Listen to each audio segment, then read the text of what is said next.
All right, here we are, wrestling fans. We're at state finals over in Bloomington between sessions of the dual meet. We're going to interview or talk to Dan Fulscher. Dan, longtime referee. Right now he's director of officials and head clinician for the IHSA. Then he works down in the IKWF level as their rules director. Also, he's an assigner for the central part of the state and the southern part of the state as far as assigning officials. And Dan today set himself a state record by refereeing in his 31st state finals. So Dan, first of all, tell us how you got started being a wrestling official. You know, Kevin, first of all, thank you for those kind words. I think a lot of wrestlers share the same thing as me. Is my final match when I was a senior, boy, it was a terrible call. I got beat. I promised my father that what I would do is we sat in the locker room for an hour, and I promised him that I would work the state finals. I wanted to go to state for my dad so bad that we sat in there for an hour, that I become a wrestling official, and I saved those socks. And today I'm wearing those same socks for the 31st time. Every time that I've worked the state finals, I wear them. So I was just like most wrestlers. I wanted to go to state. I wanted to be the best that I could, and I made a promise to my dad. It's getting difficult to find referees. Tell us a little bit about the good things about being an official and maybe some of the bad things officials have to deal with. Good thing is learning, being a part of the sport. I really want to make people understand that wrestling officials love this sport. Wrestling officials know that this is the ultimate, that they latter days that they can still be a part of it. Knowledge-wise, learning the rules, being a part of it, and then being able to go out on the mat. The good part is just like anybody else, being fortunate enough to be selected to work the state finals, and also then making the correct call, making sure that you're doing the right thing. In Illinois, we do a lot about making sure that the calls are correct. So doing that, mentoring, helping other young wrestlers turn into officials, and also keeping them into the sport. Tough part, you're away from your wife, you're away from your family a lot. Yeah, you're going to get a lot of people upset with you. You're going to have people that are going to disagree with the calls that you make. But as long as you know in your heart that you're making the right call based upon knowledge, based upon the information that you have, and then when you do make a mistake, that we go back and we do the same things. We beat ourselves up, and we want to make sure that we're making that call correctly the next time. Yeah, one thing about an official, every time you make a call, half the people like you and the other half don't, so that always makes it real difficult. We ask athletes this all the time. You've been involved with this for quite a few years.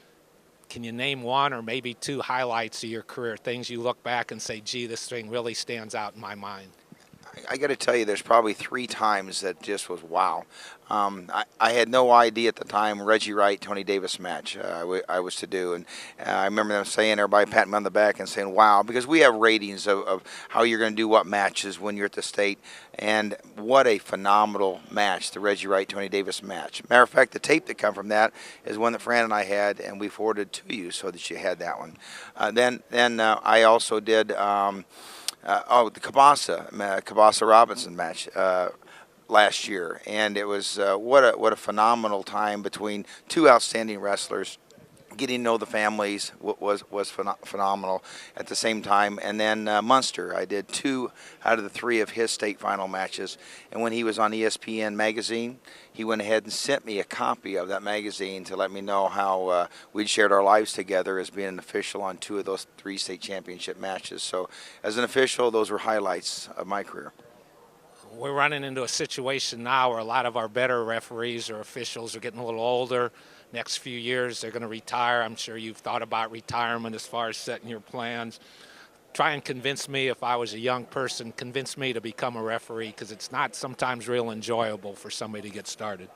Absolutely. Yeah, a lot of times it will go to wrestlers that maybe never did reach the state final championships. The reason why is you've pretty well been satisfied with what you have accomplished in wrestling. Also, maybe whether it's easy or you're good. So a lot of times I'll pick out wrestlers that maybe didn't make the achievements of what they wanted. And I'll look at them and say, first of all, young man or young lady, do you want to give back to the sport? Are you willing to learn? Are you willing to take the time to learn? And if you do, you know what we can do is, like in Central Illinois, I signed for 84 schools and 27 IKWF tournaments. I can make and open the door for you to become an official and to work a good job. But you have to give me that you're going to be able to work and continue it. And mentoring and having somebody that'll help them, because I'm going to tell you flat out, wrestling is the hardest sport in IHSA that there is to officiate. We don't have a basketball hoop for the ball to go through. We don't have a line for the football to run across. You know, nothing happens till a wrestling official makes the call. I think that's one of the bigger things we're starting to pick up with our officials for wrestling. Instead of just throwing a guy out there, kind of say, hey, go do this match, some of the older officials are willing to take somebody and use the word mentoring. How has that been working out so far for some of the different things? Kevin, we 3 years ago started, and you probably noticed last year and this year, especially in the months of December, we're going ahead and we're sending the younger officials to work with a varsity official, or even having the varsity officials go to the JV level and shadow them, mentor them, assign somebody with them, that when they're on their way home and they're wondering about that call, I can promise you as an official that one call that you don't have in your head, you're on your way home, that's the one that happens on the mat. Having somebody that you can call, that you can talk to, that you can share your experience is absolutely valuable. Also, when you're out on the mat, and many people will sit onto the sides and they go, oh, I can do that, or they made a mistake, and possibly a mistake was made. It is completely a different world when you're standing out there in the middle of the mat, and the only thing that's going on is the blood that's running in your veins. Your brain's the one thinking about it, and you're saying, boy, I really want to make sure I'm making the right call. And that's what mentoring will do with the young ones. All right, assuming you've convinced me now to become a referee, what's the process I would use maybe to get registered, make sure I get matches and get some experience? Great. Now, anybody, if you're thinking about it, here you go. IHSA.org. IHSA.org. Follow the prompts all the way. I want to become an official. Please wait until the end of May. You want to go in there and pay your license fee now. It's going to go ahead and be over with. You're not going to get any work. But go ahead, and then at that time, Tony Clark and some other assigners up in Chicago. I do in Central and Southern Illinois, so you can get a hold of assigners. Also go on in your area to your schools and get their emails to the athletic directors and say, I want to be able to work. And be honest with yourself. You don't want to work a varsity match the first couple of years. You don't want to work a fancy, tough tournament, because really what's going to happen is that's just a recipe for failure. You mentioned your job as an assigner, and I know you and your wife does a lot of this work for you, so you can plug her a little bit. Give me some time as far as what's involved with being the assigner of referees. Well, I can tell you, in a referee, and it's a lot of work, thankless. But becoming an assigner, the signal is that one. It is very difficult, and I would just say my wife Fran is fantastic in keeping that up. You got to have a website, you got to have officials that will tell you availability, and then you always have to have a couple of them in the pocket. The biggest thing we do is make sure we don't put the wrong wrestling officials on the wrong mats, because we don't want them to get into corners. Noticed at the state individual tournament last week, and then today in the state duels, we've got an assistant referee. Maybe tell our listeners some of the different responsibilities that assistant referee has. Great question. Illinois probably is the leading state in the country as far as assistant referee. Men ask many a times, what can an assistant referee call? The two calls that we tell our lead official that they should really pay close attention to would be the cautions and the false start. From there on, it's whatever you can talk them into. The words we say is, if I'm an assistant and I disagree with the lead official, I go, let's talk. At that time, if we can stop the match, let's talk about it.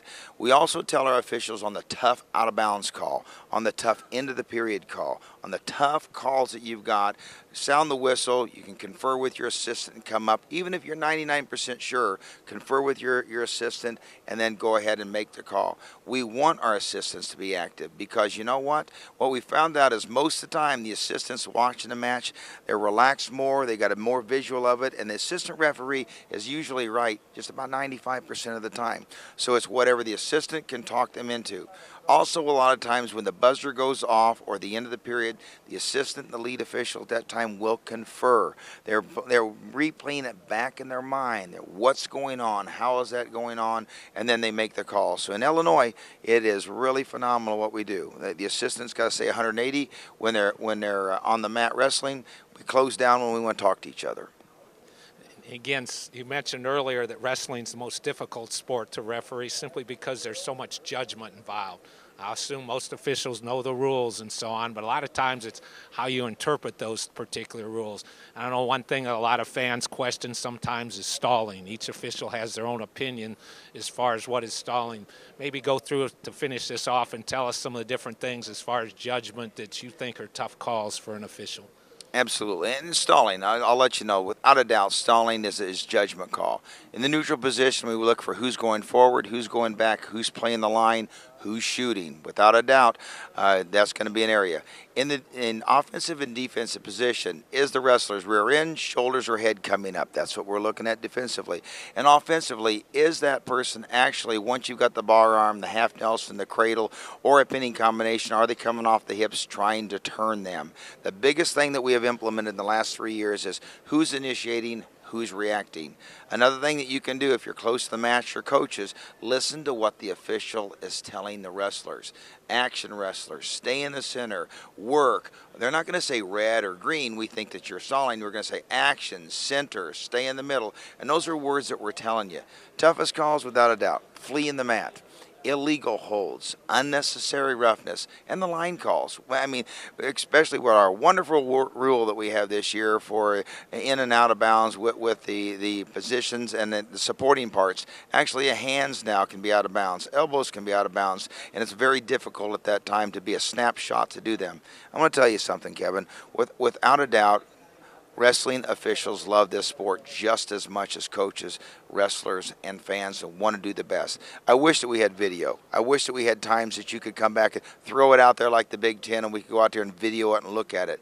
But we are, and we tell our people, we're the police of wrestling. We try to do our absolute best. We should be at a higher standard than anybody else that's out there, and we want to make sure we get the calls right. When we blow one, we beat ourselves up for quite some time on there. But I do want to put it in perspective. This is high school amateur wrestling. And when I watch professionals on TV and they make mistakes, as a fan, I'm angry and I'm upset. And we understand when you're upset with us when we make a mistake. But I promise you, we're trying our best. And you and I kind of got started in this 30-some years ago. I can remember you wrestling or refereeing some of my first duels as a coach. And back then you were kind of high-strung, and now you've mellowed out a little bit and gotten through some things. And that comes about with age, and it comes about with having a great wife that supports you and so on.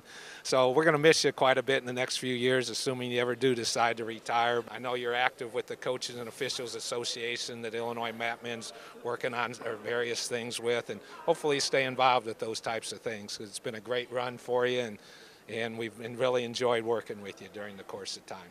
Again, Dan, thanks a lot. Thank you, Kevin. God bless.